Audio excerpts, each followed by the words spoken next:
freedom comes when you master something, when you know something so well, when you have developed such a powerful skill that now you can improvise. Now you are free to think because you have so many, the soil is so rich with experience and skills that your mind is free to make all kinds of great associations. The great chess master, Bobby Fischer, he could do moves that people had never seen before. And that's not easy because in chess, you've seen everything before. He had absorbed so many patterns of chess in such a short time because he was a child prodigy that he could think in an instant of a move. He could see 5 moves, 10 moves, 20 moves ahead of what was going to happen on that board. And seeing that far in advance, he could make a move that would completely shock and startle his opponent. That was the freedom that came from the deep immersion, from the tedious hours of practice. So you want to see how somebody reacts to you when you meet them, when you come up to them, and how they react to other people. And notice that there's a great difference when they see you and suddenly they're very nervous around you or they're very excited. That will tell you a lot about yourself and about them. You're not being observant. You mentioned Milton Erickson before we were talking about how incredibly observant he was. What he was fascinated with was how incredibly unobservant people are. Let's go deeper into Milton Erickson, who is a shared fascination for you and I and Milton. Seeing him in your book, was very excited, and you give like this blow-by-blow account of how he comes to what is really almost a superpower. His ability to read nonverbal communication is beyond powerful, but the way that you tell the story, it makes it sort of self-evident how he develops that. Walk us through, what happened when he got struck with polio, how he leveraged that, what some of those realizations were, and then how we can all train ourselves. And if you can touch on like what he learned about the word no. Like I found that really interesting. Yeah. Well, Milton Erickson is an amazing figure. He's the person who created basically hypnotherapy and was the main inspiration behind NLP. And when he was about 18 years old, he suddenly got polio. And as his polio spread, his entire body was paralyzed. Even the only thing that wasn't was his eyeballs. He could move, he could look at people, he had some ability to see, move his eyes a little bit. And so I can imagine myself, I have a very active mind. Imagine you're paralyzed in bed, you can't read, you can't watch anything, no television, no entertainment. People can read you stories, basically. But how incredibly bored you'll become and how frustrating, and you can't do anything for yourself. You'd go crazy. So what Milton Erickson did, as he was in that state and he was living in his house and people were visiting him, is he decided he would observe people on a much higher level. Now he couldn't say anything, he couldn't communicate because his mouth was paralyzed as well. So all he could do was observe and observe people closer and closer. And so he noticed that as he progressed in that, there's this second language that people speak. And this language is nonverbal. It is in gestures, it is in tone of voice, it is in just your body posture. And slowly, over months and years of being paralyzed in this position, he literally mastered this second language. He could tell from the way his sister moved her hair like that or moved her head that she was feeling some resentment towards her other sister. He noticed, as you said, that there were like 5 different forms of no. That someone could say, no, I don't want that apple when they were offered to it, but they really meant, yeah, I really do want that apple. And so he noticed that there were all these different variations of no, depending on the tone of voice. He could hear people in another room talking about him, and through that, the tone of their voice, he could understand what they were really trying to say about him and the subtext behind the words that people have. And so as people talk and they use words to conceal what they're thinking, their bodies reveal what they're actually thinking behind the words through their nervousness, their tone of voice, their eyes. The eyes and the mouth tell you incredible amounts of information. Milton Erickson mastered this language, and as he got older, he used this in his therapy, where he would have patients enter his room. He became a psychoanalyst. And he deliberately placed his desk at one end of the corner so they would have to walk into the room. And he could understand from the way they walked and their gait, whether they were nervous, whether they were excited, whether they wanted to change their lives or not. He was so brilliant at it that people later in life, people thought he was psychic. He could literally read your thoughts. It was unbelievable. So the point of this story was that humans have this ability to master this second language. Put yourself in the position of our earliest ancestors. I mentioned this earlier. They don't have language, yet their survival depends on getting along with the group and knowing, like, you're hunting and where is that leopard, what's going on. But you can't say anything, you don't have language yet. So your ability to pick up fear in the eyes of a fellow group member or to pick up excitement, your survival depended on it. So I maintain that our ancestors were virtually psychic in their ability to attune themselves to the nonverbal communication that people are constantly emitting. So the idea in this book is we humans are constantly emitting information about our real emotions. It comes out non-verbally. And you're not picking up these signals. You're so focused on people's words that you're missing this other reality, which is so incredibly eloquent. And I try and instruct you in the book about how you can become a superior observer of this. I find it very, I don't know the right way to frame this other than to say that while I wouldn't wish a stroke on anybody, the fact that you in particular are able to bring back the lessons from that, what are you doing on a daily basis to get those joyful moments despite all the restrictions? Well, I have to be honest, it's a struggle. You know, some days I'm very successful and I feel very excited and happy. Some days it's like I've got Tourette's syndrome. I'm just walking around going, fuck, fuck, fuck, fuck, fuck. I'm so upset. I'm so frustrated. And so I'm daily having to struggle with myself. And so whenever I feel that level, the frustration is very easy to explain. Imagine that you can't really button your shirt, that your left hand is so weak that it takes you forever to button your shirt. To get dressed in the morning takes like 10, 20 minutes. To like get my vitamins off the shelf is this kind of ordeal. I can't type. So just my hands. So you take for granted, you out there, you take for granted your use of your hands. Brother, I can tell you, the hand, or sister, that hand is a miracle. You have no idea if you lost one of your hands, what a nightmare it would be. Don't take it for granted. The fine little things that your hands can do, because I can't do them anymore. You know, I can't walk in a normal way. I'm always kind of losing my balance. I have to hold on to things, etc. So the frustration is every single day.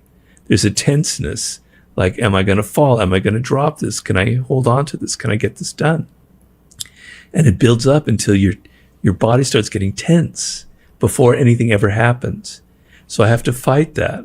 And I have to feel it before it happens. And I have to go through kind of a mantra of, you are getting better. You're just not aware of it, Robert. It's something you can't see. It's so gradual that it's going to take 3 or 4 more years. Calm down. It's not like this is going to be you forever, et cetera, et cetera. Other times I don't believe my mantra and I get upset. So it is a daily struggle. And I can go through weeks where the struggle seems great and I'm fine. And then suddenly I'll fall through this hole where I'm just like, damn it. You know, I see people walking by on the street taking a hike. Just 3 years ago, that was who I was. It's not who I am now. I'm like a different person. I want to cry, you know? I can't do the things that gave me pleasure. So sometimes I can't control it when I see things in the world that remind me of my past life. But I had to find compensation. So I can't take a hike up into the beautiful Griffith Park, which is very beautiful with incredible woods up there. It's something I love doing. I can't ride a bicycle, but I found a recumbent bike. It's basically a tricycle, a souped up tricycle, right? But I got the top of the line trike, recumbent trike, right? the best you can get, the fastest, the lightest weight one. And now I'm able to go up these incredible hills like obviously slower than normal people, a normal bike, but I can go up the biggest hill you can imagine. And I do it, and I go up into the hills and the woods, and I'm alone, and it's my therapy. And I know that it's ephemeral, that it only lasts for like half an hour. I suck every second of joy out of that, being in the woods that I can, being alone and being away from everything. So I've had to find compensations, I had to look at the little things around me and find insanely beautiful things about them. Also, I had the kind of stroke that damages the right side of the brain, which has an effect on you in many ways. But the main thing is, your right side of your brain isn't communicating to the left side. So your left arm, your left leg isn't getting signals from the brain. That's why I can't do the things I can't do. But it saved my cognitive abilities. So if it's hitting my left side, which people have strokes, that's the kind of people that lose the ability to talk, that can't really think straight. I wouldn't be able to write a book. So every day, 3:00, if I'm lucky after I've exercised, I sit down, I'm with my Sublime book, with my notebook. I'm in heaven. Nobody bothering me. Please don't call me. If you call me, I'm going to cuss you. I'm going to get the fuck out of my hair. I'm only working on my book. I am the happiest little baby in the world, because that book is saving me. It's my therapy. So I've found compensations. But, we talked earlier about patience. I'm patient in some sense, to write a book, but I'm also impatient in another sense, right? I'm impatient with my body, with my physical things. I want to be able to do things now. And so I've had to learn a different form, like a meta patience, a whole other level of patience. And it's a work in progress. That's all I can say. Talk to me about hope. How is it, as you do physical therapy and try things and you make some progress, but not as much as you want, how do you continue to renew your hope? It's the most hardest thing, and it's the most important thing, I can tell you. Because the moments that I don't feel hope, I'm just kind of ready to give up. What's the point of this? So I have to continually rekindle it. And it's been a roller coaster ride, because in the beginning, people will say, Robert, you've got to try this. You've got to try hyperbaric chambers. You've got to try this acuoscope that this guy has. You have to try the stem cell research. You have to go this and that. I get my hopes up. I go, all right, I'll spend thousands of dollars on this new form of therapy. I do it. A little bit of change, but nothing really happens. Then my hope sinks. It's like, I don't know what the expression is, a god that dies every single time this happens is how I explain it. Like, I had this belief in something, and then it got burst. It's very painful. And so, people are constantly suggesting new forms of therapy. My hope rises. And I have to be able to control that and know that there is no quick fix on this. The actress Sharon Stone had a stroke very similar to mine at a comparable age. And I actually was going to try and contact her. It sounded like we had very similar experiences. She wrote that it took her 7 years to get back to a normal kind of life. I've done 3 years so far. So I have to tell myself that there are no quick fixes. And she herself did every form of therapy imaginable. And believe me, people are well-meaning, and they say, Robert, you got to try this, you got to try that. I've gone to the point where, like, please don't tell me that anymore. I don't believe in quick fixes. I have to do this day by day by day. I have to retrain my body, So I'm trying a new form of therapy right now. It didn't instantly give me results.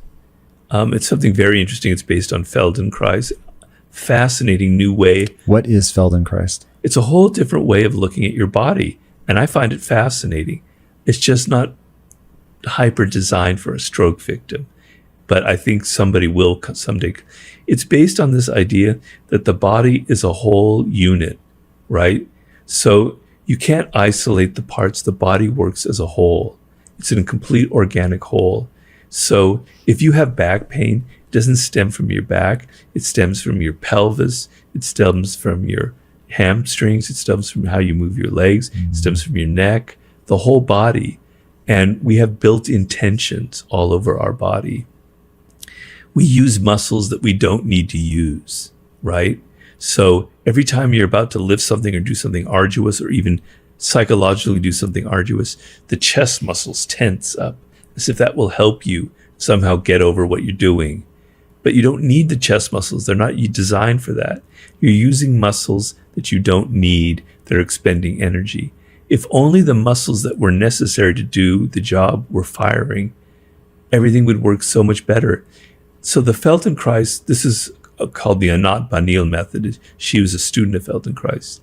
There's an ideal of the body that I can sense when I do the lessons, where you're on a whole other level. You're like only using the muscles that are necessary. You're moving with this kind of grace and elegance and efficiency that wasn't existing before. All the bad habits with our necks, our shoulders, and the psychological stuff that they put you through.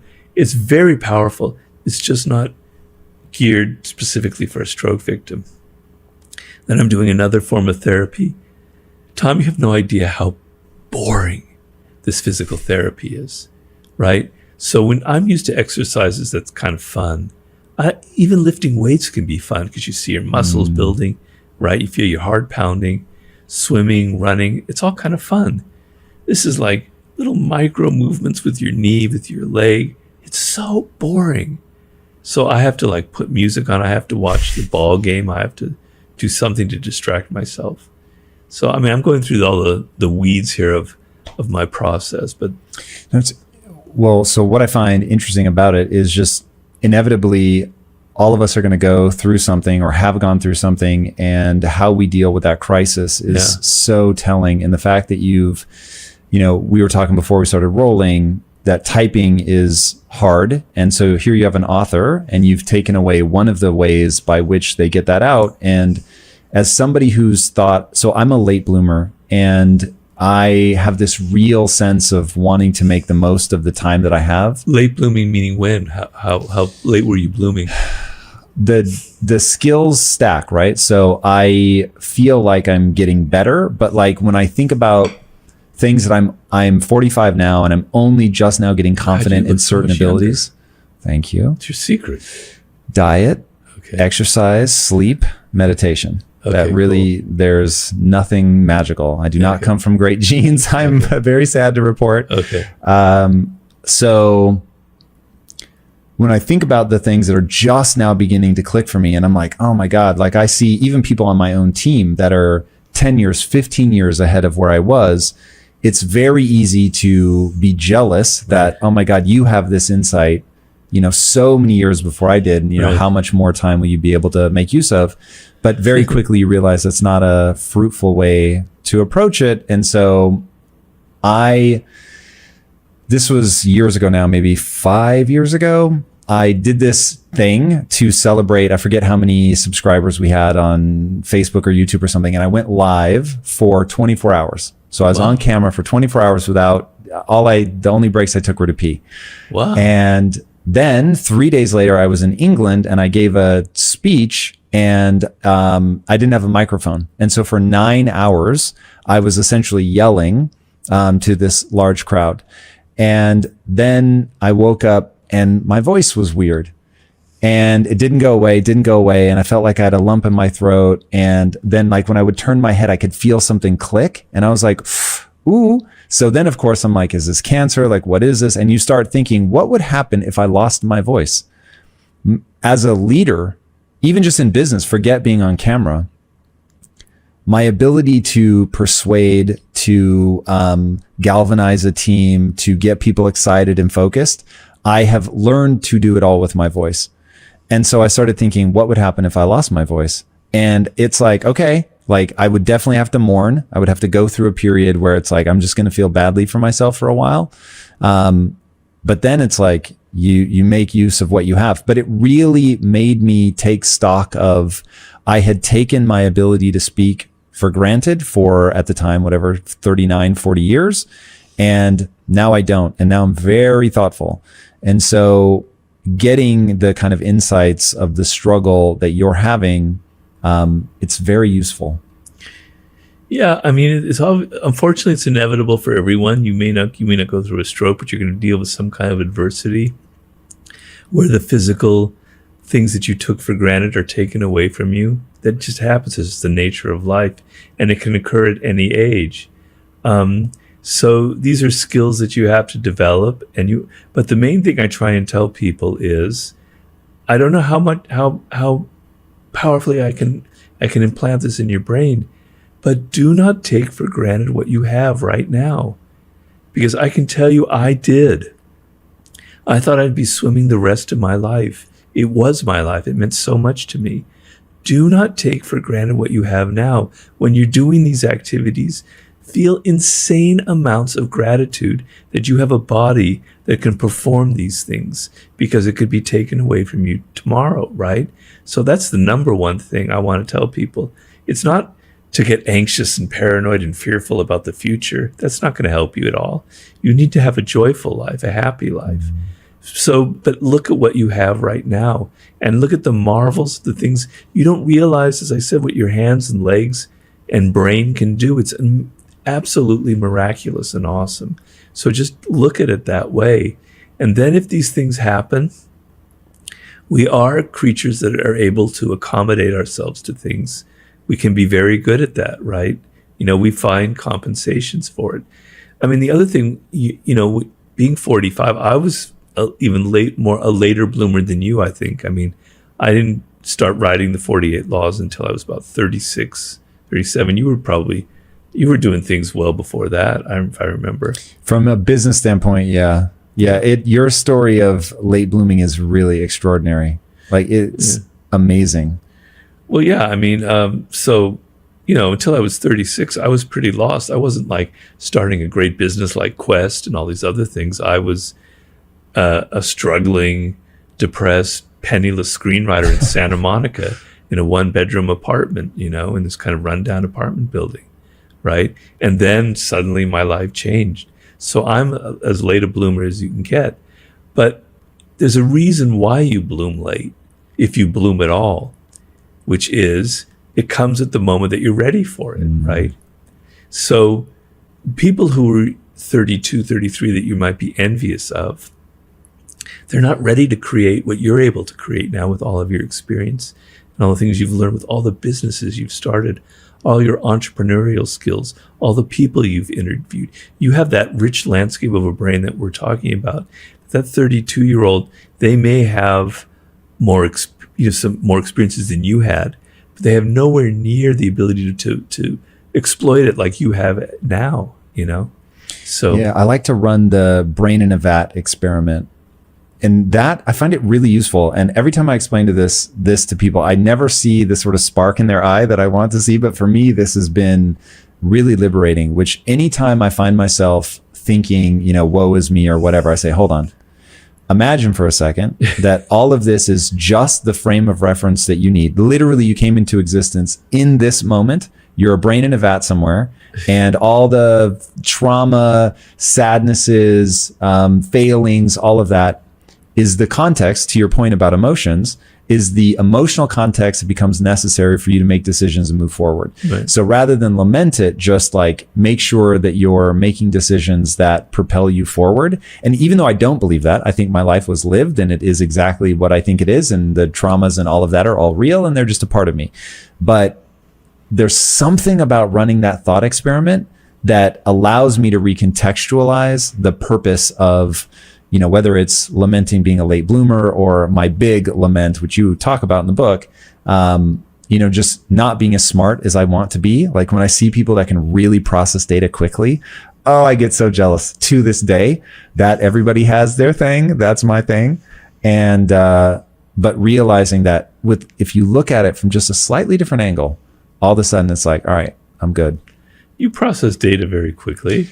You think that because you're talking to me about subjects that I've already thought about. Oh. If you were talking to me about a subject that's totally new, it it certainly startles me every time how long it takes me to really, like, I would never be a debater on national television. I will just tell you that. Well, So that does not speak that's to a my very strengths specialized skill. that I wish I had.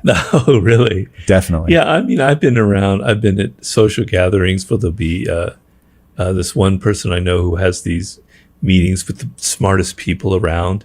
And they're these whippersnappers who are 25, 26, and they're doing what you're doing. They've got all this information, all this snappy stuff, all these anecdotes. You go, damn, where's that come from? I'm just not like that animal, right? I'm slow. I'm deliberate. I need to read about, I need to process things. And I go, slowness is a good thing, right? They may be a whippersnapper, but they may be not being able to like go into depth about anything. They're on the surfaces. They're kind of regurgitating ideas and beliefs that are kind of on the surface, that they're good at fooling people, but they're not going into the depths. People who go into the depths are slow, are deliberate, take time to think, who are more thoughtful, and are more patient. So I wouldn't want to be that fast, that high-speed processor that they have, because I don't think that's where great things come from. It's interesting. That's a very good way to think about it. The harder way to think about it, though, is to say, what if they really are just better than me? And now facing that. So the one that I always pose to people is, I want you to imagine that someone you really respect doesn't respect you. That's hard. Now, if you can deal with that, like if I can stare nakedly at my own inadequacies, compare myself to somebody who just objectively is better at something that I want to be good at. So not even discounting, like, sure, there might be trade-offs, but can I look nakedly at somebody who is truly better than me at something that I want to be great at and still find joy and fulfillment in my life? That to me is like, that's the question. And so I've tried to get myself to a place. You talked earlier, I thought this is so brilliant, that your ego gets knocked down, but you have these mechanisms like a thermostat to reset your sense of self. That to me is the juice. You have to get good at that. And so I used to really get in emotional twists over this stuff, but I have learned some very useful techniques to keep my emotional equilibrium. So I can say that I'm envious of people that have that without diminishing my sense of self or, losing time and energy to worrying about it anymore. I used to. I don't want to paint that this was easy, but that to me is the trick. Okay, but I still think your process of that they're so much better than me is a bit of an illusion or the reason for being envious. Okay, so you combat your envy, all right? But I'm trying to tell you, I don't think there is a reason for your envy in the first place. So people, they're not as brilliant as you think they are, right? People are good at faking things generally, right? And then maybe they're not as happy as they seem to be. Maybe their life, you're just seeing them on television or with their snappy answers, but they're covering up everything else that's going on underneath, right? You're not seeing the full picture there, right? So there's generally, your envy is always kind of exaggerated because you're beginning from a place of insecurity. You're beginning from a place of inferiority where you're primed to feel envious of people like that. So it's almost starting with you. You're almost projecting onto them their superior qualities. And I find myself doing that. Yes, there are people who are better than me. I certainly know that. There's a writer I deeply admire who passed away recently. He's much more of an academic and intellectual. His name is Roberto Calasso. He was an Italian writer, wrote a lot about ancient Greece. That guy is far more brilliant than I am. He's amazing what he wrote about. I'm in awe of it, and I really mourned his passing. But I think it's important to feel for that, not envy, but just disinterested admiration for people who are superior to you and to recognize it. I know there are plenty of writers and thinkers who are superior to me. And if they are genuinely that way, they're not bullshitting, hats off to them. We need people like that. It reaffirms my faith in humanity when I see someone that I think is vastly superior or great at what they do. I wish I could be like them. Okay, there are other humans on this world, it's not as bad as we think it is, who are absolutely brilliant. And, I feel that way about great scientists as well. I'm kind of a scientist manqué in a way. So, What's a manqué? oh, sorry. No, I love it. You're teaching me something new. It's a French word. Manqué means a failed, I wanted to be, a wannabe. I'm a scientist wannabe sort of thing. I missed the boat. It literally means missed. So, I deeply admire it. And if I detect creativity in people, in their work, I'm in awe of it. And there are people who can do creativity that I can't even begin to imagine. That's where I feel awe and genuine admiration. I never feel envy. Believe me, I feel envy all the time, but not for people who are incredibly creative. Yeah, it's interesting. That's a great frame. I love that. Like you, when I meet somebody that blows me away, I love it. Like, I'm stoked. I'd be lying if I said that I didn't want it also for myself, but Sure. I'm stoked that it exists in the world. Yeah, that is very exciting when you see what humans are capable of, and then when you take us as a collective. And it's really interesting. So I was interviewed by a guy named Brian Keating yesterday, who wrote a book about I think it's called Into the Impossible, but he talks, his book is about beyond, like, getting rid of the Nobel Prize. I forget the exact title, Brian, forgive me, but he was talking about how the Nobel Prize has, like, caused some of the greatest scientists on planet Earth to commit suicide and, like, all this crazy shit. And I was like, what? And he was like, oh yeah, you get these guys are nominated for a Nobel Prize, but because they never win, it becomes so devastating that they can't live with it. And I'm like, you're nominated for a Nobel Prize, something that like 0.00001% of humanity will ever, achieve. But he was like, yeah, it's like a devastating thing for people. And he of course remembered all the people that had won, and I guess you have to sign this book when you win. And so in the book you see, like, Albert Einstein and all these other people. And he said, Feynman was like, well, I'm never going to be an Einstein. Einstein was like, I'm never going to be a Newton. Newton was like, I'm never going to be a Galileo or whatever. Right. It was like, that all of these people were just like, we look at them and like, oh my God, like that would be insane to hit that level. And each and every one of them had someone that they were like, well, but I'll never be that person. So fascinating. Well, that's human nature in a nutshell, because I talk about that in the laws of human nature in the chapter about envy, that our brains operate by comparison. That's how it operates on the most basic level. A piece of information comes through our senses, and our brain immediately processes it by comparing it to previous things that we've experienced. So the brain only operates by comparing. So when you create a social animal that has a brain that operates that way and is conscious, obviously they're going to be primed to continually compare themselves to other people, right?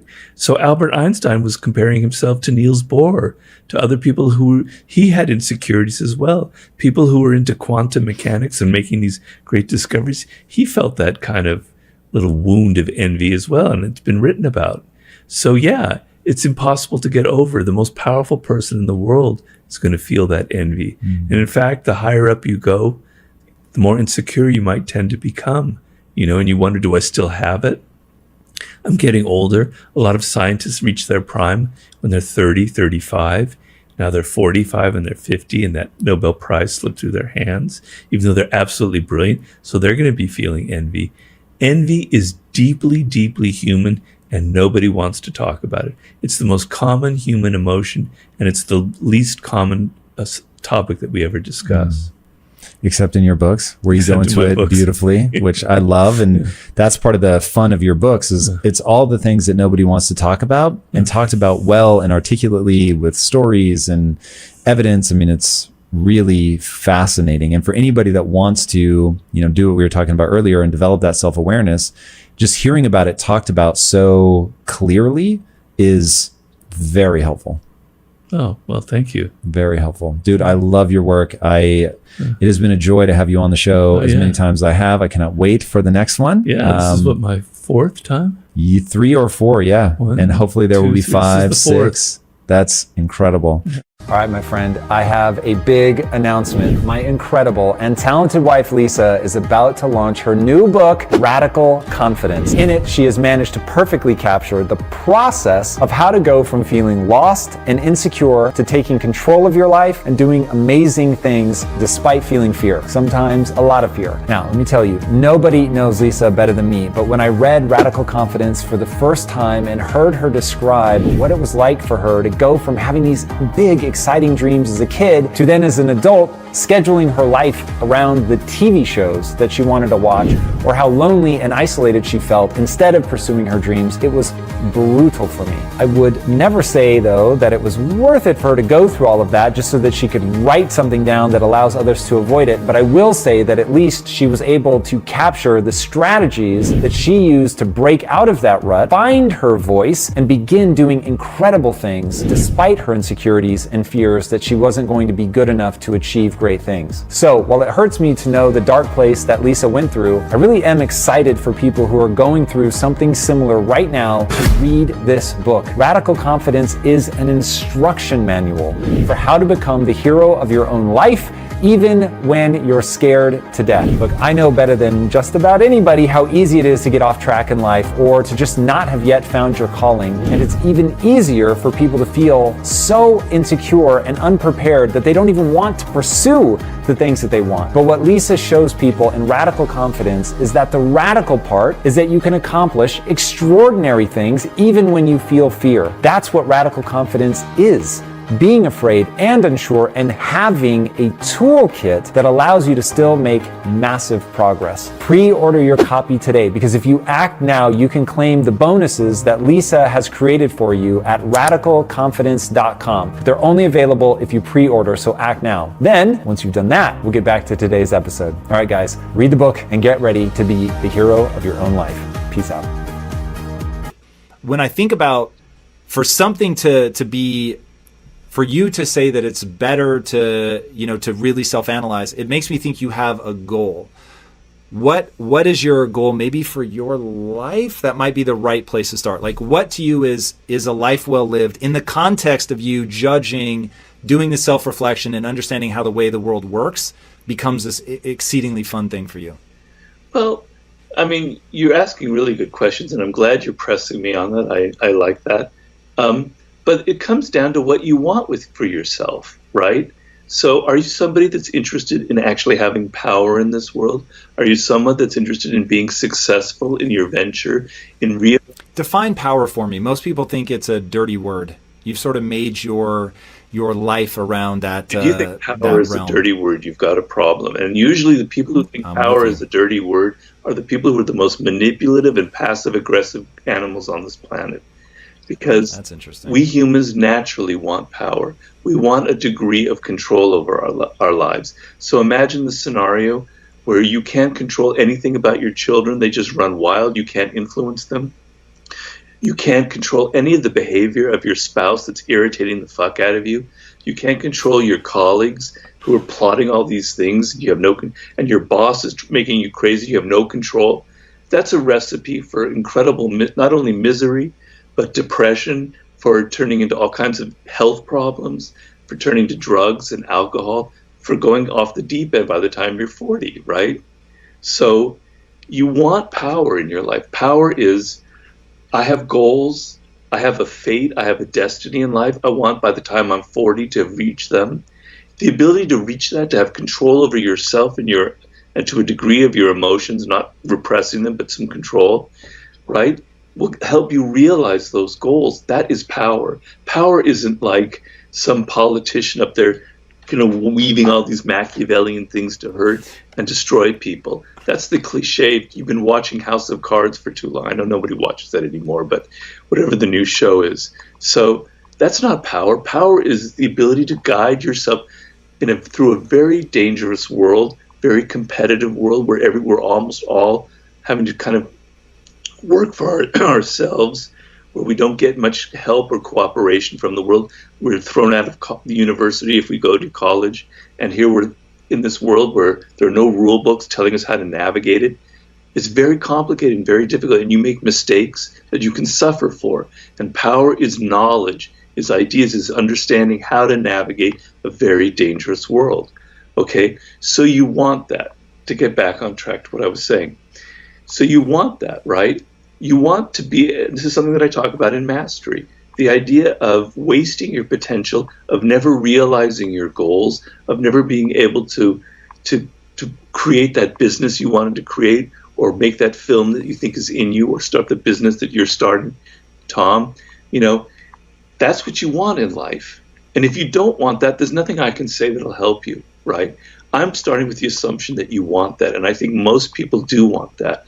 Okay, so your rage, you're constantly wasting time on the internet. You're constantly being infected by the emotions of other people, is wiping away day by day, second by second, all of your own power, right? Because what is your power? Your power as you, Tom, is to be able to realize what makes you different, what makes you unique. You had, I don't quite remember the full trajectory of your career, but I remember you early on with the health company that you had started and all this. And then you had a plan. Your plan is to create this kind of empire. I'm not trying to reveal your secrets here, but you had...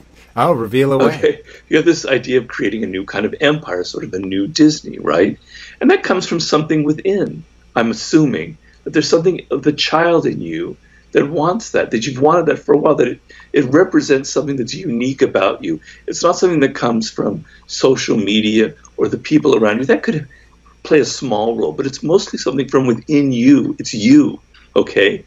And that's you. What makes you different and unique is your source of power.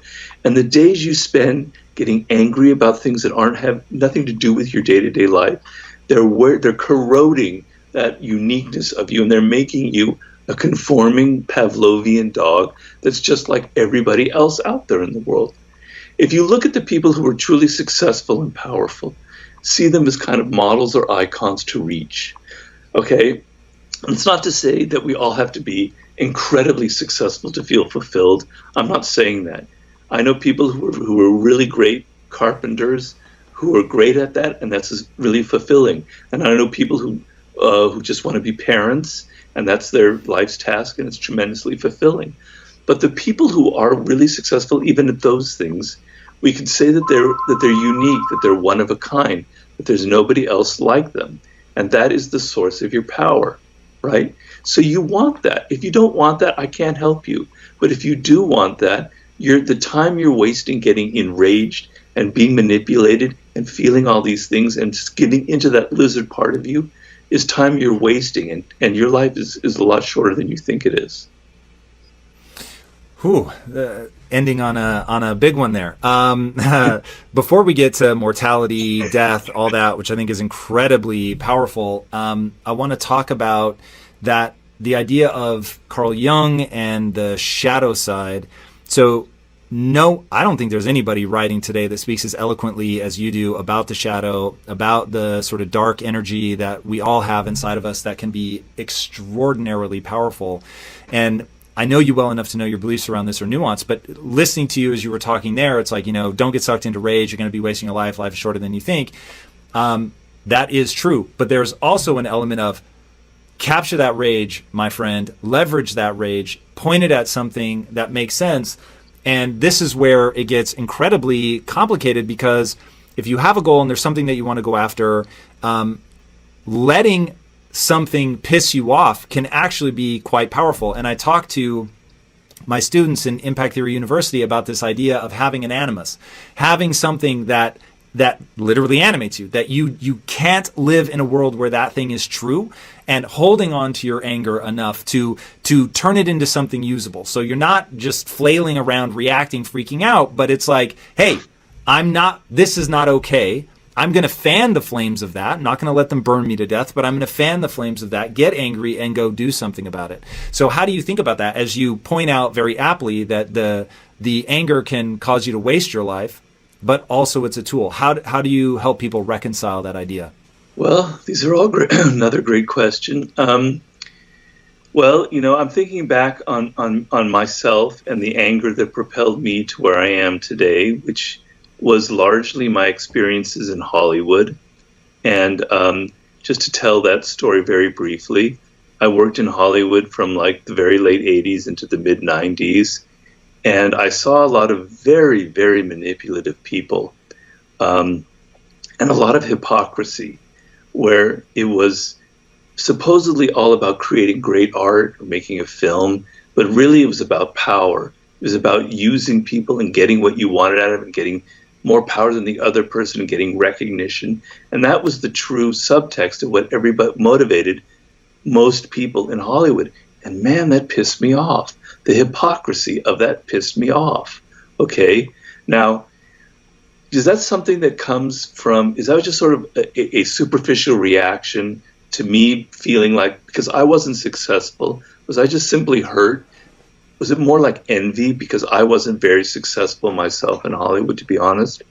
Or did it come from something deeper? And in analyzing it, yes, it came from something very deep.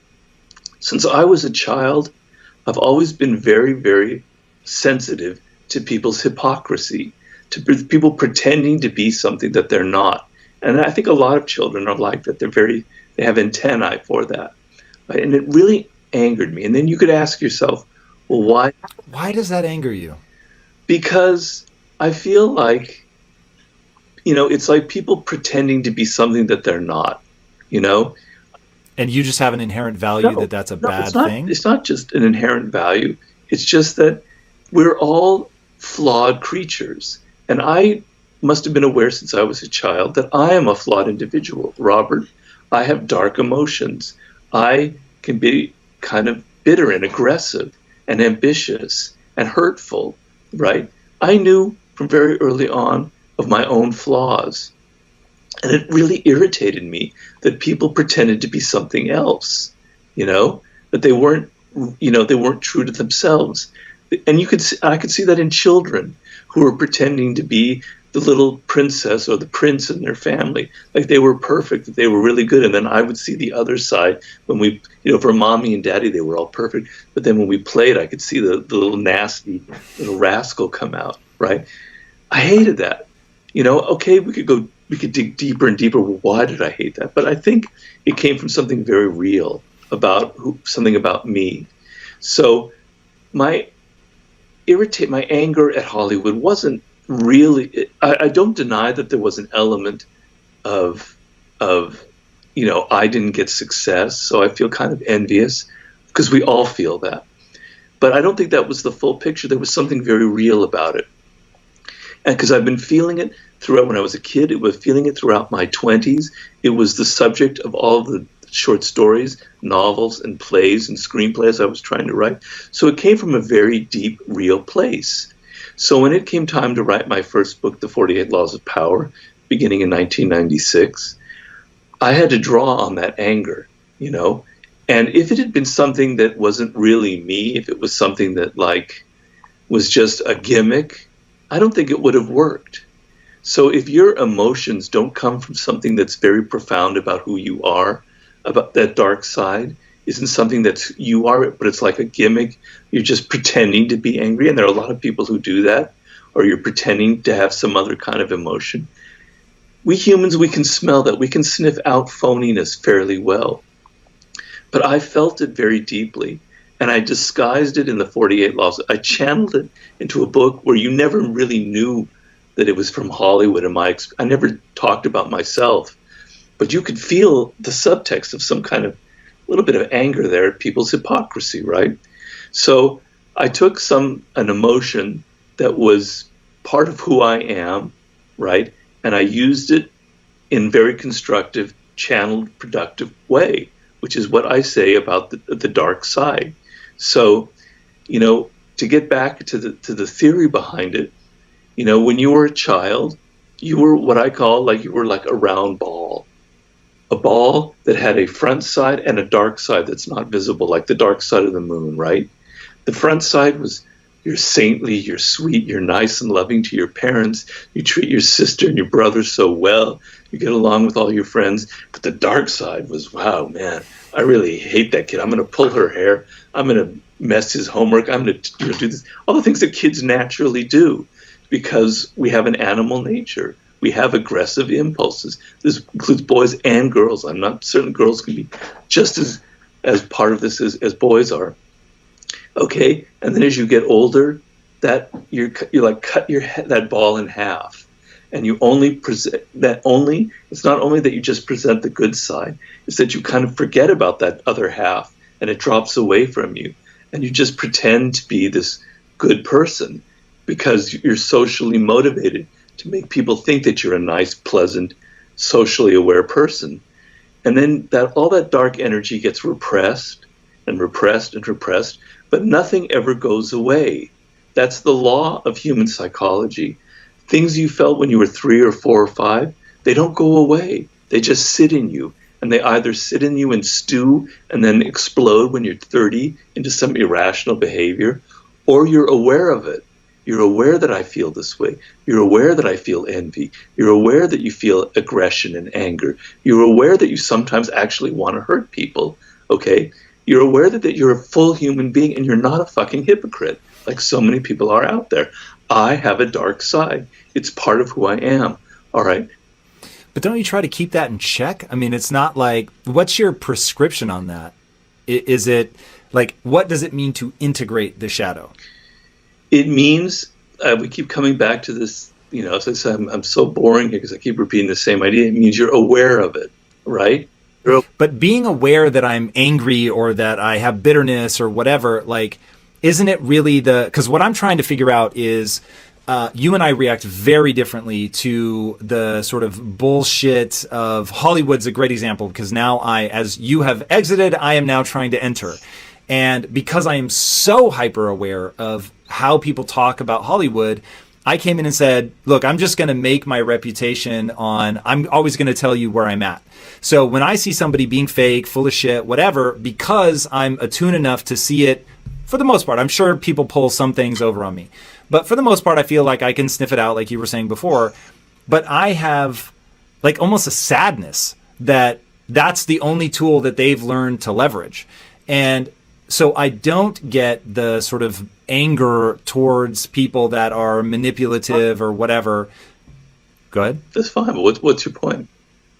So where I'm going is, how do you get to the point where now you're not just being aware of it, but you're using it? So it's how can somebody who's listening to this go, I am going to take so you gave us the example of how you channeled it into your book, but now just like in terms of daily life, I'm guessing when you see somebody being fake, you don't rage out on them. So you are restraining Sure. them. So when I talk about integration, is it the awareness leads to just being able to hold it back? Or is there, like, I will use it, if somebody's bullshitting me and they're trying to be aggressive to me, then I just be aggressive back. And so there's an element I feel like I can control it. Aggression, anger are tools in my tool belt, and I pull them out when I think they're appropriate. Yeah. Well, that's good, but are you conscious? Are you aware that you're doing that, or are you just simply reacting to people? Are you able to? That's certainly been an evolution. Are you able to use it in a somewhat strategic way? So, for instance, there's somebody you come across in Hollywood who is a manipulator, and you can smell it. But if you like simply call them out on it, you might create some problems for yourself. You might create a counter reaction that will work against you. Are you able to step back and go, I need to be strategic with this asshole. I need to not just simply react. I need to say something that will either show him or her that this is what they're being like, or I need to take some kind of action that will thwart them. Are you able to do that, or are you just simply getting angry in response? It's I'm very strategic, but at the same time, I want to feel good about who I am as I walk away from that exchange. So I don't want to feel like I'm just bullshitting people either. So normally I put it into asking questions about like, what's your goal? Or I'll even say like, it feels like you're angry with me or upset with me and I don't understand why. Yeah. And if you can help me understand, I'm certainly not trying to piss you off. And it has, like, I won't say it, I haven't been in it long enough to know what the long-term repercussions of my strategy are going to be. It's created awkward moments. It has certainly ended potential relationships. But I'm constantly trying to think about who I want to be in the exchange when I walk away and what I want my long-term reputation to be. And that means having the uncomfortable conversation up front so that what I say to you doesn't end up being different than how I actually move, if that makes sense. But how is that your dark side? Well, so what I'm trying to figure out in terms of what you mean by integrating. So I'm guessing it, hey, here's what I do, which is if somebody's being aggressive towards me and it seems like the right answer, then I will like let off like that little valve of, instead of repressing everything, I will let a little bit come out. But I don't know, the only way that I leverage my shadow is as energy when I'm alone. So I don't know that I'm integrating it in an intelligent way in these exchanges. And I think that's part of what I'm looking for is feedback on if there's a way that I haven't got. So here's how I present it to people that ask me. And I say 80% of your time should be in the light, should be in the beautiful things, the wonderful things you want to create, optimism, hope, compassion. 20% of the time, you're going to lean on, I call it the dark energy, the shadow side, where it is, for instance, when I am fucking exhausted to my core and I just do not have energy to keep going, in those moments, I think about the people that want me to fail. And I'm like, fuck them. I am not going to let them be right. I am not going to let them see me fail. It is a dark, ugly, petty energy, and it's fucking intoxicating, and it gets me up, and it gets me going, and it keeps me You're pushing. answering your question right there. You're answering my question. There's your integration right there. You're taking an emotion that could be destructive if you acted on it in the wrong way, and you're using it as a way to motivate yourself. You're not spewing this at people. You're making it sort of sharpen your own ambition, your own goals, and go, I better get up in the morning and prove this idiot that they're wrong about me. You're not hurting them, but you're channeling it into something productive. So you just answered your question. That's very much integrating it. It's whether your dark side is used for destructive purposes. I'm not advocating that you hurt people. I didn't go out and ever name a single name of anybody in Hollywood who ever did it. You could read my book. You'll never know that that's what it was about, right? I didn't want to hurt people. I don't like you. I don't like hurting people. It makes me feel ugly. And that ugly feeling ends up costing me more than any kind of benefit I might have gotten from venting it, right? I don't want that. But so you're not actually trying to hurt people. You're using it to make yourself more productive. So, for instance, you have a business, you have ambitions, you have goals, and you use all the people who doubt you, like you're doing, and you're going to make that a motivating device. That's very powerful. Let's say you're an artist, and you've had your parents were really nasty to you. They were very abusive, and you carry that around with you, and it's like this 500-pound rock on your whole life. It's just pressing you down. And now in your play or your book or your movie, you let it out. And you don't say this is who they are, but you express it indirectly about very manipulative people, and you show your kind of anger in a work of art. And some of the greatest works of art have an underpinning of some kind of motivating anger. That's productive. Let's say there's something that really pisses you off in the world, some form of injustice, whether that's sexism, racism, whatever it is. Instead of like just getting on Facebook and posting all kinds of stupid little things that are not getting anywhere, you go out and you decide, I'm going to start a movement. I'm going to create some kind of social movement that's going to actually get something done. I'm actually going to contribute to society instead of just venting and spewing my own personal pet peeves. You're taking that dark energy and you're channeling it into something productive. That's the integration. You're not using it to hurt people. You're using it to motivate you to create something. And the other thing is, we live in a culture that is so politically correct, where people are so worried about, if I use this pronoun, am I going to offend that person? If I say this, am I going to lose my career? We're all so repressed that to see somebody who expresses some of that repressed emotion in their work, particularly in a work of art, it's like, wow, that's great. It's an attraction. It's a form of charisma that we'll have because you're less repressed than other people. So I'm trying to tell people that dark side contains incredible creative energy, incredible motivating power, like you said, when you get up in the morning, and use it. Don't be afraid of it, but use it. Does that kind of answer what you're asking? Help us understand what the world is really like. What do you think is that key thing that people misunderstand? Well, the key thing is it goes back to our nature and how we evolved as conscious animals. The key thing is there's an animal part of our nature, which is we completely take appearances for reality.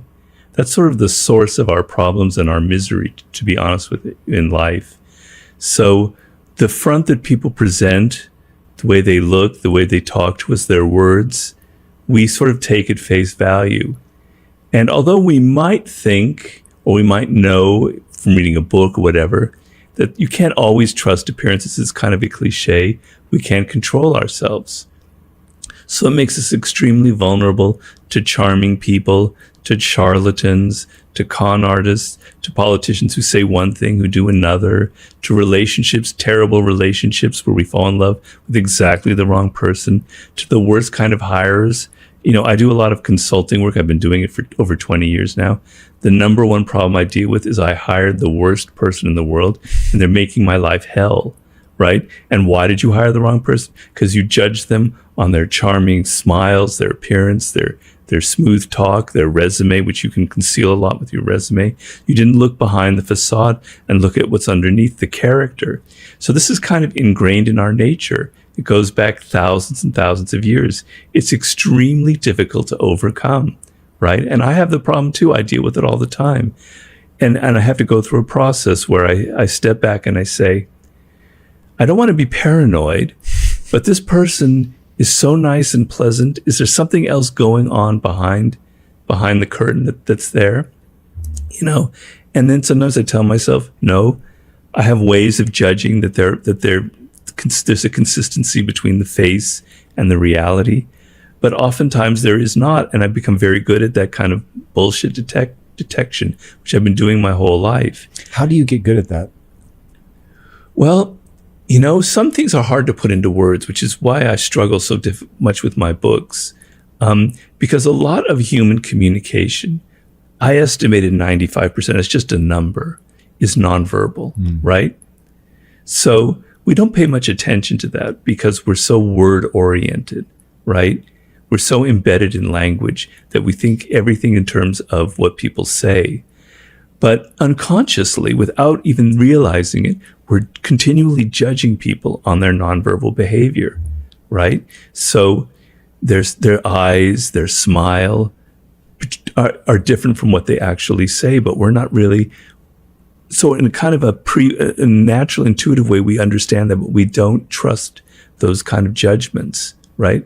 So we rely more on what they say than on what the signals that we pick up from their body language. So years and years of training and being sensitive to it is probably something that has to go back to my childhood. If you put me on a couch and psychoanalyze me right here, there was probably something in my childhood where I had to learn how to really read people, not by what they said, but everything about them. And I have a kind of a feel, an intuitive feel for the energy, the vibrations, the mood that people give off, not through what they say, but through their body, through particularly their tone of voice and all the other signals. That is the main way of judging, you know, what's really going on. The other thing you look at are people's patterns of behavior, right? Things that have happened in the past. As I said in Laws of Human Nature, nobody ever does something just once, right? If somebody fucks up and does something kind of hurts you in some way, and they say, oh, I'm sorry, I don't know what came over me, that's not me. Don't trust that. It'll happen again. For sure, it will happen again a second, a third, fourth time. What do you think is going on there? Because when you were going through the list of things, being in a bad relationship was the one that really jumped out of, you know, you hear people ending in these just like horrendous cycles of being stuck in this abusive relationship and the person manages to reel them back in.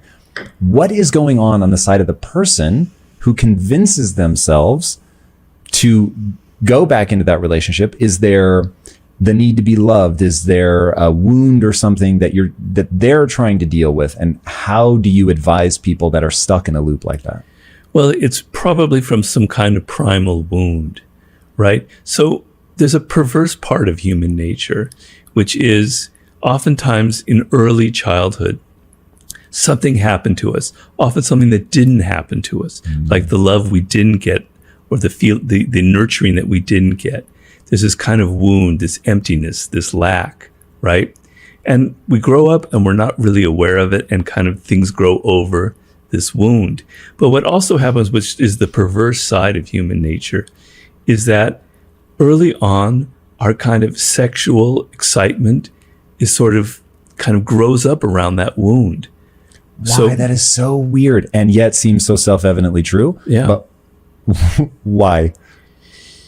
Well, I'd have to go into something, go inside my own psychoanalytic, mindset here. But, when you're very young, you're extremely vulnerable. You're extremely open to the energies of other people in ways we don't understand right now. Right? It's hard to imagine something what I'm writing about right now in my new book. When you're 2 years old, 1 year old, before you even had really mastered language, you're so dependent on other people. You're so open to them that their energy gets infused. It's completely internalized. And also, children at that age also have their sort of sexual nature is being created at that moment, at a very, very early age. Certain desires. For us, sex is not just a physical thing, it's an emotional thing, right? It's psychological. So things that we didn't get are charged with all of this kind of energy that then could later on turn into sort of desires. So let's say, for instance, you had a mother who was very narcissistic, who really wasn't giving you the normal mother, nurturing, empathetic energy. It was more about her, and you had to pay attention to her, right? Well, that kind of creates the sort of desire. You're as an infant, you really want that love from that mother. You're trying to attract it, pull it out of her as best you can. And your energy, your desire is surrounding her with this kind of emotional charged sexual energy. And you're going to find throughout your life, you're going to be attracted to narcissistic women. It's going to be your Achilles heel throughout your life, because you want to kind of heal that wound. You want to be able to play back that initial trauma and sort of rewrite the way it ended up, where now you're going to find this narcissistic woman and she's going to give you finally what you never had before, right? It's a very, very common pattern, right? And so you're not even aware of this. And it's extremely difficult to break out of, because your desire is for this type of person. So you might meet a woman, just doing it from a man's point of view, who isn't narcissistic, who's very empathetic and very caring. And she would be perfect for you. And you may even have a relationship with her. But the excitement, the energy, that charge isn't going to be as strong as with that other type. And you're going to fall back into the old patterns again and again and again. And the only way out of it is to go back and look at your early childhood and look at these wounds and confront them face to face and understand that you're a prisoner of this kind of things that were ingrained in you at a very, very early age. And what does that process look like? Like, how do you confront something like that well? How do you even develop the awareness of the problem? Well, you have to look at what's going on in the present right now. You have to be, first of all, it depends on how old you are and how many relationships you have, but you have to see your own patterns. And if you have unhealthy patterns where you have fallen again and again and again for the wrong person, you have to see a sort of a through line there. What ties it all together? What's going on, right? So, a common scenario that I wrote about in Human Nature is, in this particular scenario where your mother is giving you the attention that you think you want, right? You have this feeling when you're a child, 3 or 4 years old, that mother is abandoning you, that it's almost your fault in that case, right? Because you don't want to believe that a parent could be wrong or flawed, because it's too painful a thought. So you want to think that you are flawed and she has abandoned you for some reason. It's very painful. So what you're going to do throughout your life is you're always going to be the one cutting off a relationship before it gets too intense, so that you don't ever have to go through that abandonment feeling again, right? That's your pattern, right? So after 6 months, the relationship is kind of, growing. You'll find some excuse. She's not right for me. She's saying the wrong things. She's da da da da. You'll break off the relationship, blaming her, when in fact, you're afraid, deeply afraid that she's going to abandon you and you can't stand that. So you've got to see these patterns, and they're very painful and they're very difficult because they're touching upon things that go to the heart of who we are. It's not just in your relationships. You're going to probably be doing that with your jobs as well. You're going to be quitting jobs before you get to the point where you have too much responsibility. They're very, very deeply ingrained in you, and you have to be able to look at them. So awareness is everything. The ability to look at yourself realistically and understand, you're saying, see things as they are, see the world as it is. It begins with yourself, seeing yourself as you are, right? And seeing that your adult self that's so confident and has this, this way about the world is covering over some wounds, some vulnerabilities from your deep childhood. Not everybody, but for a lot of people, that's the case. You have to be willing to rip away the skin and look underneath and see that wound and touch upon it, and then kind of analyze it and sort of see the patterns in your life before you can begin to. One thing that you do really well, which I think is definitely part of your appeal, is that you're able to write about these difficult things in human nature without needing to remove yourself. So you're not doing it as a spectator. Oh, those humans over there, they've got problems. You're able to really look at it yourself. So as you think about this process of ripping the skin away, I think was the phrase that you said, and confronting that, how do you begin to translate what's actually happening without the need for the ego to step in and say, no, to not go in either direction, quite frankly, to either then say, oh, because you have this flaw, you are a loser, or to blind yourself to the flaw and say, no, it's not a problem. Like, how do people find that middle ground of acknowledging it without succumbing to negative emotion around it? That's a great question. So sometimes, you need help in these areas, depending on the depth of the wound.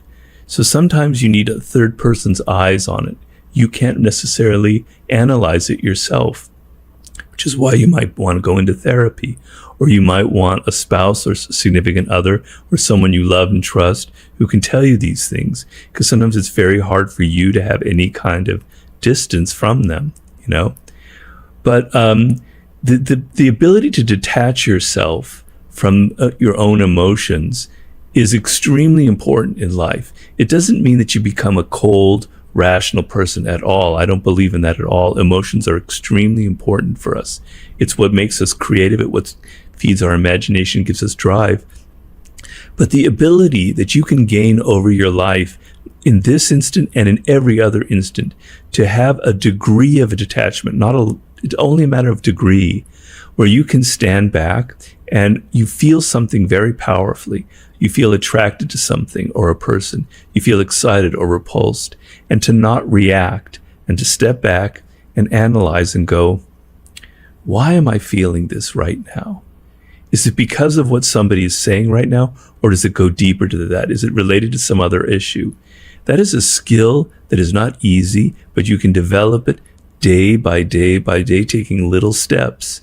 And so if you're able to slowly detach yourself from your day-to-day emotional reactions, it gives you a little bit of distance between you and your ego, right? So I meditate every morning. I've been doing it now for 11 years, for Smart. like over 40 minutes. It's a ritual that if I don't do, I feel extremely depressed. Something's wrong. Okay, and when I'm meditating, I become deeply aware. These thoughts start coming up, they bubble up, you can't control them. You become deeply aware of your ego, of certain patterns in your thinking, of certain anxieties, of certain kind of neurotic thought patterns, right? You're seeing it before your eyes, it's floating there. This is your ego, Robert, it's going here, there, and there, you can see it. And now, when you're in that state, you can almost see it as if it's another person. And it's very powerful and it's very liberating. Now, in the case of someone who's dealing with a deep wound, I don't know if you can't go there like tomorrow and do this. I'm a realistic person. I'm very practical. I don't want to advise people something that's not going to happen. It's something that you're going to have to, it's a life skill that you have to build, the power to take a step back and look at yourself with some distance and see that ego as if it's over there, it's floating in front of you, it's giving you signs of who you are. You can develop that. And it's very powerful, and it will give you the ability to look at your own wounds objectively. But you're never going to reach a degree of 100% detachment. Me, who's been practicing this for many years, I still get caught up in those wounds. I still get caught up in my ego. It's just a matter of degree. That's all I'm talking about. This is such an insanely complicated issue. When I think about, okay, so if the number one problem is people aren't aware that there's a game being played, basically, you can't take things sort of at their surface. And then understanding that, as you were saying, that self-awareness is also this critical part. Then there are the studies that have shown that your mind will give you a reason for something, even when that reason is obviously not true. And I don't know if you heard about that study where people that have had the ability to form long-term memories damaged, so they can do short-term memories, but you could reintroduce yourself to them every 3 minutes and they'd be like, oh my God, they'd greet you anew each time. And the doctor put a pin in his hand. And he walked in and he shook hands and it poked the person. They jerked their hand back like, why'd you do that? They leave, they come back 3 minutes later. The person does not remember meeting them at all. They stick out their hand and the person will refuse to shake it. And so they don't remember ever meeting them before. And so they'll say, why won't you shake my hand? Oh, well, I've had a long-standing rule. I don't shake the hand of people with white lab coats. And they come up with all these different excuses because the brain can't sit there in this ignorance. And so you have something that's clearly hardwired in us I have heard humans referred to as meaning-making machines, which makes a lot of sense to me. We make meaning out of something. Right. So if we have this hardwired propensity to come up with some sort of meaning, something somewhere, and we have the psychological immune system, which doesn't want me to feel badly about myself. So now I have an inclination to lie to myself, basically, from some deep-seated part of me that survives even damage to the ability to make long-term memories. And so when I think about the deck being stacked against people in terms of really figuring out what's actually going on inside themselves, it gets a little scary. And this is where, so for me, when I think about, okay, if all of the things that I just said are true, nested inside of all the stuff you've been talking about, the only path I see out of that is because everyone needs self-esteem. So your psychological immune system's trying to make you feel good about yourself. Got it. So you need to take conscious control of feeling good about yourself, but you need to wrap it around something anti-fragile so that for the only answer I've come up with in my own life is to be the learner. That way, if I do something stupid, I make a mistake, whatever, I can just go, hey, that sucks. And it does make me feel badly, but I only value myself for being a learner. And since recognizing how I actually am would be useful, then I'll face the truth of what this is, right. And then I can learn and move on.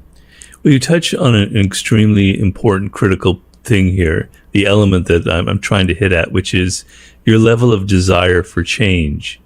So if you're trapped in these patterns and you feel a great degree of pain and your life isn't going anywhere and you're having bad relationships, bad work habits, and you say, I can't deal with this anymore, you're extremely motivated to go through the process that you just mentioned, which is after every event that occurs, you go through a kind of an autopsy, right? And you analyze. You can do this on a daily basis with a journal, or you can do it on a weekly basis. What did I do there? What was the element of where I actually might have created the problem between me and another person? And I have to be reasonably rational and I have to be reasonably realistic. You're right. If we saw completely into ourselves, we would hate ourselves so thoroughly that we wouldn't get out of bed. We would all be killing ourselves. You do need a degree of illusion. You do need a degree of self-esteem and confidence, right? And what happens is, it's kind of like an internal thermostat. And so you have people who are what I call deep narcissists, who have no kind of sense, no anchor inside of them, no real sense of self-esteem to hold on to. And when that self-esteem starts going down, down, down, they have no way of dealing with it. And their only way of dealing with it is acting out in the way that narcissists act out. So we all have, if we're not a deep narcissist, we have that thermostat where things start hurting us a little bit, and we bring ourselves back up through the self-esteem mechanism so we don't get too depressed and too down. And there's an element of unreality to that, but it's very valuable. And I would never, ever, ever want to burst that. You need a degree of illusion in your life. It's very important. But if you really want change, if you're really fed up, if you're not kidding yourself, if you're not going through this bullshit process, yeah, I kind of want to change my life, but you don't really mean it, then no words, no therapy will ever get you to that point. You almost have to hit bottom. You almost have to tell yourself, I can't take this anymore. And now the motivation is so deep that you're able now to begin the process of going through that kind of self-analysis, because it's the only way you're going to get out of it. It's the only way. A lot of our culture is making this worse in a way. Unfortunately. I mean, there's good things in our culture now, but there are bad things. Give me some of the bad. Well, I think social media, for all the good that it does, makes it very hard to be self-reflective. Interesting. I thought for sure you were going to say it just leads us to compare ourselves. Why does it make it hard to be self-reflective? Well, it does. Well, comparing yourself is not self-reflective. When you compare yourself, your standard is always what other people are doing, right? They're on these great vacations. He's got a great job. Tom has this amazing house where I'm living in this hovel in Los Feliz, right? That's not looking at myself. That's always having the other person as the standard. It makes us so out in the world in other people, what other people are saying, what other people are doing. It makes us continually think in the social sense and not able to turn inside and look at who we are, what makes us different. We're so attuned to what's cool, to what other people are doing out there, to what other people are saying, that we lose a kind of an intuitive grasp of who we are, right? So the psychologist Abraham Maslow talked of impulse voices. He said that a child of 1 year old has this impulse voice that says, I like this fruit, I don't like this fruit, I'm going to throw it away, right? And then other things, these voices inside that make them that individual. This is what they like and what they hate, right? And these are very, very important as you develop later in life. This is what you love. These are the subjects that interest you. These are subjects you're not interested in. These are the people you like. These are the people you don't like. It's who you are in the deepest sense of it. It's what I call your primal inclinations. It's you at its core. And if you're so attuned to what other people are saying and doing and telling you and thinking, that voice gets drowned out by a million other voices, and you're not able to hear yourself anymore. Mm-hmm. And it's very hard to take a step back and actually look at yourself and analyze yourself. So I think that in some ways this dilemma that we're talking about is getting more and more difficult, because to be able to do what you're talking about, you have to be willing to be alone. You have to be willing to close the door in your room, write down and say, this is what's going on. This is what happened. This is what I did. This is what they did. You can't be out there in the world and do this. It's impossible to do that process because you're going to be sucked into the social dynamic and you won't be able to think about yourself. So I think it's made things a little bit harder for people. When you talk about like magical thinking and a culture of BS, what do you mean? Well, we humans are gifted with a form of consciousness. As far as we know, there's no other animal on this planet that has it. Perhaps on another planet there's something similar we don't know yet. But it comes with a price. Basically it's the same sized brain that was developed through the course of evolution hundreds of thousands of years ago in circumstances that are completely different from where we are now. Right. So evolution is a very slow process. So our brains haven't really changed that much. What has increased is the incredible exponential explosion of our knowledge, particularly in the sciences. But at the same time, that part of our consciousness, our awareness, lays on top of a brain that is very primitive in its nature. I mean, the brain is structured in a kind of a hierarchical manner. And at the very bottom are those most primitive layers, but it's often in cliched terms called the lizard brain, but it's very real. And then there's a kind of a midbrain that's more, evolutionary, that's more where our emotions come from and kind of a connection between the lowest part and the highest part. Anyway, so we have this knowledge, this ability to to stand back from our immediate circumstances and contemplate possibilities. Oh, I don't have to react like an animal to this thing happening. I can step back and I can think. Perhaps I could do A, B, or C, as opposed to just reacting. And that is incredibly powerful. It's what has made us who we are today. But the problem with it is we don't know how to use our brains because we still are trapped in that very primitive model that we have. And so we feel emotions, and emotions tend to govern so much of our thinking because they're much more powerful than the kind of weak little signals that come from the frontal cortex. And so we're not aware of how deeply our emotions are infecting our decisions in our day-to-day life. And the people who know this the best are people in marketing, because they have been studying since the 1950s all of the amazing psychological experiments about how you can kind of manipulate people. How if you're a salesman and you just lightly touch somebody on the arm as a friendly gesture, they're 80% more likely to buy your product, right? If you use their name, all these other little tricks. They've been studying it, and they know deeply how much that emotional part of us governs our decisions when we buy things. They call it the affective heuristic. It means that our decisions are largely based on emotions. And the problem that we face is we're not aware of that. That was the whole subject of the laws of human nature. We walk around thinking that we're making decisions rationally, that when we buy a product or that when we choose a partner to get involved with, to marry or whomever, that we're basically basing this on certain kind of rational, protocols. But we're not at all. We're infected very, very deeply with emotions. And so that lack of awareness, that belief that we are rational when we're not rational, is very, very dangerous. Because, answer me this, Tom, how many people do you know who admit to the fact that they are irrational, that a decision they made in life, even one that was a mistake, came from an irrational part of them, that it wasn't something that was thought through, that it wasn't something as strategic? I bet you could count them on one hand, Yeah. And I'm as guilty of that as the next person. It's very much part of our nature to deny the fact that mostly we're governed by emotional responses to the world around us.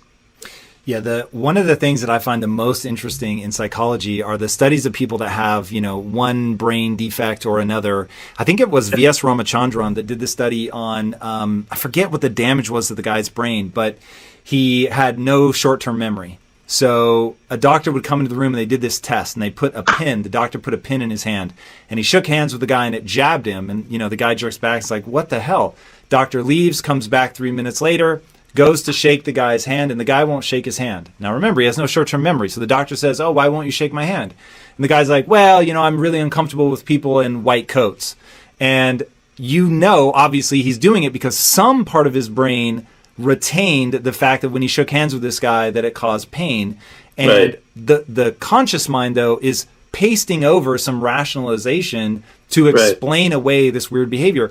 And the fact that our minds are working so rapidly to deliver these socially acceptable reasons for why we're doing something, when in reality that isn't at all why we're doing something, that gets really scary really fast. But the other thing, and I've heard you talk about this before, again, one of the most interesting things I've ever come across, where people's brains get damaged and they no longer have access to their emotions. And so now they're frozen out. They cannot make a decision, because when you're trying to, think your way through something, we're relying on a feeling, an embodied feeling of one is better than the other. So if it is impossible for us to move forward without emotion and dangerous to be unaware of our emotions, how do we move forward? Well, it's not that complicated. So you bring up a good point. A lot of people have a misconception that rationality is the ability to repress your emotions, to somehow subtract them from your decision-making process. And that is exactly the wrong way to approach it, because think of it in your own life. If you meet somebody who turns out to be very toxic, like a toxic narcissist, you're going to get a gut reaction, an emotional response from them, right? something's wrong with this person. And then that causes you to start thinking about, maybe I shouldn't involve myself in a partnership with this person. Maybe I shouldn't get in a relationship. So your emotion will trigger a dangerous response, which was sort of the reason why we have emotions. A fear response. Oh, there's a lion hanging out over there. I better be, aware of it. That emotion then triggers your kind of awareness. So emotions are essential to the rational process. The problem is you have no distance from your emotions. You're not able to take a step back and analyze, is this a rational response? Is there really a lion over there? Well, I live in Los Angeles. There's probably not a lion over there. It could be a coyote or something, right? So I'm able to step back and kind of analyze the nature of the threat, the nature of what could be something exciting or not. So that's the dividing line, I'm sorry, that'll go away. I was like, it sounded like it was coming from my side. I'm like, I've never heard that ring before in my life. I should unplug it. There's going to be one more ring. Hopefully it's telemarketing. I'm just getting inundated lately with telemarketing. Anyway, so the ability to step back and analyze your emotions and tell yourself, why am I feeling this way? Why am I angry? Why am I excited? That is the key point. That is what divides people who are truly able to be rational from those who can't be, right? So you have to train yourself. It's not natural to who we are because our nature is to simply react, right? So the ability to stand back and say, no, I better wait. Maybe I should wait a couple of days before I send it. Let's see how I think tomorrow.